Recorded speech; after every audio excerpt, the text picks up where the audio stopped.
చేసినప్పుడు అప్పటి ముఖ్యమంత్రి జగన్మోహన్ రెడ్డి గారు ఏమన్నారో చూసి మీ దగ్గరకు వద్దాం ఒకసారి. ఆయన లాంచ్ చేసినప్పుడు జగన్మోహన్ రెడ్డి గారు ఏం మాట్లాడారు? పీసీఆర్ ఇవాళ రేషన్ షాపుకు పోతే ఆ రేషన్ షాపులో బియ్యం తప్ప మరొకటి ఇచ్చే పరిస్థితి ఉండదు. గతంలో ఇదే రేషన్ షాపుల్లో బియ్యంతో పాటు చక్కెర ఇచ్చేవాళ్ళు, చక్కెరతో పాటు కందిపప్పు ఇచ్చేవాళ్ళు, కందిపప్పుతో పాటు పామాయిల్ ఇచ్చేవాళ్ళు, పామాయిల్తో పాటు గోధుమ పిండి ఇచ్చేవాళ్ళు, గోధుమ పిండితో పాటు గోధుమలు ఇచ్చేవాళ్ళు, గోధుమలతో పాటు కారం పప్పు ఇచ్చేవాళ్ళు, పసుపు ఇచ్చేవాళ్ళు, ఉప్పు ఇచ్చేవాళ్ళు, చింతపండు ఇచ్చేవాళ్ళు, కిరిస్తాయిలు కూడా ఇచ్చేవాళ్ళు గతంలో. ఈ రోజు పరిస్థితి చూస్తే రేషన్ షాపుకు పోతే ఒక్క బియ్యం తప్ప ఏమి ఇవ్వని పరిస్థితి కనిపిస్తా ఉంది ఇవాళ.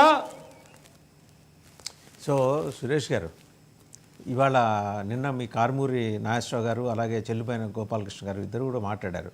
ఇది చాలా ఇబ్బందికరమైన వ్యవహారం. ముందర మీరు మాట్లాడిన తర్వాత వాళ్ళు బయట చూద్దాం ఒకసారి. ఏంటి ఇప్పుడు వెహికల్స్ తీసేస్తే మీకు వచ్చే నష్టం ఏంటి? ఇదివరకు వెళ్ళి రేషన్ షాప్కి వెళ్ళి తీసుకునేవాళ్ళు కదా, ఇప్పుడు వెహికల్స్ అది అనవసరంగా మీరు ఎవరినో దోషిపెట్టడానికి కోసం ఆ వెహికల్స్ కొన్నారు, అది అర్థమైపోయింది. ఆ రోజు ఆ బిగ్ కాంట్రాక్టు, బిగ్ స్కామ్ అది. సో ఆ స్కామ్ని బదాబదలు చేయడం కోసం గవర్నమెంట్ ఈ డెసిషన్ తీసుకుంది. దాంట్లో తప్పేం కనిపిస్తుందండి మీకు? సురేష్ గారు, ముందుగా మీకు మరియు ప్యానెల్లో ఉన్నటువంటి ప్రతి ఒక్కరికి కూడా నా నమస్కారాలు. అలాగే 99 టీవీ ప్రేక్షకులందరికీ కూడా శుభోదయం. సార్, ఇప్పుడు మీరు స్కామ్ అనడాన్ని నేనైతే ఏకీభవించను. నేను అనలేదండి, వాళ్ళు అన్నారండి. నాకు తెలియదు, మీరు కొన్న విషయం కూడా నాకు తెలియదండి, కనిపిస్తున్నాయి కాబట్టి నేను ఏమంటానంటే, ఏది కూడా కాలం మారుతున్నప్పటికీ ప్రజలకు కూడా ఆ జీవన ప్రమాణాలు, జీవన శైలి ఉన్నటువంటి పరిస్థితులకు అనుగుణంగా అందించాల్సినటువంటి బాధ్యత ప్రభుత్వాలకు ఉంది. ఎప్పుడో పురాతన సాంప్రదాయ పద్ధతిలోనే ప్రభుత్వం పాలన కొనసాగుతుంది అంటే ప్రజలకి ప్రస్తుతం అందుబాటులో ఉన్నటువంటి ఈ యొక్క వెసులుబాట్లన్నింటినీ కూడా అందించకపోవడం ప్రభుత్వ తప్పిదమే అవుతుంది.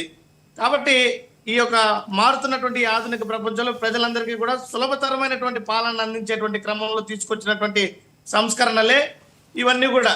ఇంటింటికి నేరుగా డెలివరీ చేసేటువంటి పరిస్థితిని తీసుకొచ్చారు. దాదాపు 9,000 వాహనాలతో ఆ రోజు జగన్మోహన్ రెడ్డి గారు ఈ యొక్క కార్యక్రమాన్ని ప్రారంభించడం, అదేవిధంగా మంచి ఫలితాలను తీసుకురావడం కూడా జరిగింది. ఇది కొనసాగింపుగా ప్రభుత్వం తీసుకొచ్చుంటే ఇందులో మరింత మెరుగైనటువంటి ఫలితాలు తీసుకొచ్చేటువంటి అవకాశం ఉండేది.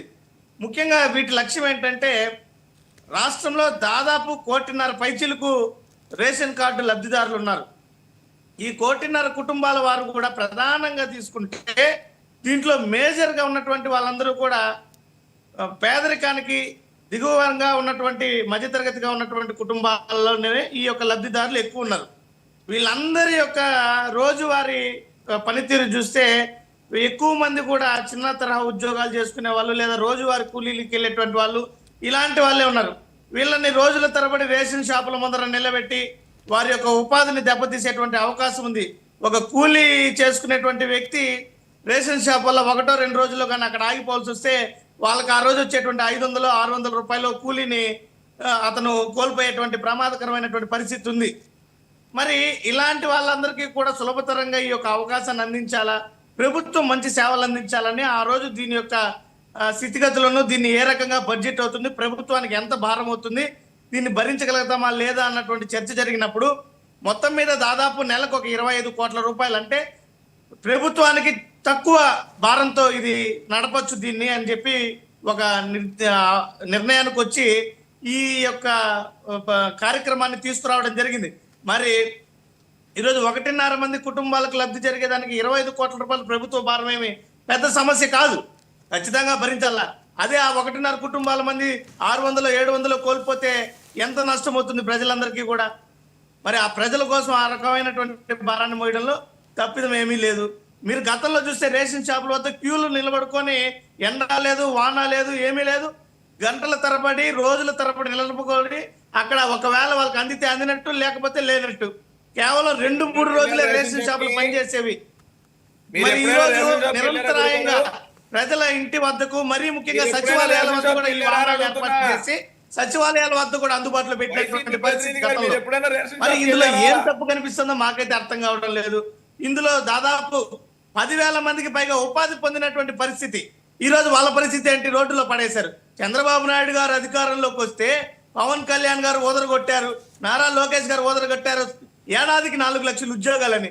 ఈ రోజు ఏడాదికి 10 లక్షలు 20 లక్షలు ఉపాధిని దూరం చేస్తున్నారు ఈ కూటమి ప్రభుత్వం అధికారంలోకి వచ్చిన తర్వాత. ఇది మంచి ప్రభుత్వం అని చెప్పి ఇంతకుముందు బాబు పాలేరు గారు అంటున్నారు. బాబు పాలూరు గారు, ఇదేం మంచి ప్రభుత్వం మీరే చెప్పండి. ఇది ముంచే ప్రభుత్వం కాదా? ఏ రకంగా మీకు ఈరోజు సంక్షేమం కనిపిస్తుందా, అభివృద్ధి కనిపిస్తుందా? మీరేమంటే మంచి ప్రభుత్వం అని ఎక్స్పోజ్ చేసుకుంటున్నారు. ఈడ ప్రజల్ని ముంచుతుందండి ఇది ప్రభుత్వము. ఇది కూటమి కాదు, కాల కూటమి విషయం ఇది. ఏమండి ఈ విష ప్రభుత్వంలో ఇప్పుడు ఈ ప్రజలు విశేషణాలు భరించరానటువంటి అది కాదు ఎదుర్కొంటున్నారు. సురేష్ గారు ఈ అడ్జెక్టివ్స్ ఎందుకు కానీ ఆ 9,000 వెహికల్స్ ఎవరి కోసం అని కొన్నారండి? ఎవరిని బాగు చేయడం కోసం కొన్నారో చెప్పండి. ఖచ్చితంగా ప్రజల కోసం సార్, ఇందులో ఎటువంటి అనుమానం లేదు. నేననేది ప్రజల కోసం కాదు. దాంట్లో అవినీతికి ఏ ఆస్కారం కాంట్రాక్ట్ ఉంటుంది సార్. మొత్తం కాంట్రాక్ట్లో ఎవరు లాభపడ్డారు చెప్పండి. అది నేను అడుగుతున్నది. ఆ 9,000 వెహికల్స్ వాళ్ళు ప్రజలకు రేషన్ దూరం చేయడం ఈ ప్రభుత్వానికి ఉద్దేశం కాదు. అందులో వాళ్ళకి క్లారిటీ ఉంది. ఎందుకంటే ఆ సంక్షేమం పేరు చెప్పి వాళ్ళు అధికారంలోకి వచ్చారు. రేపు పొద్దున మీకు మళ్ళీ చేశారనుకోండి, ఆ మధ్యలో 6 ఎగిరిపోయి 14 మిగులుతాయి వాళ్ళకి. వాళ్ళకి తెలుసు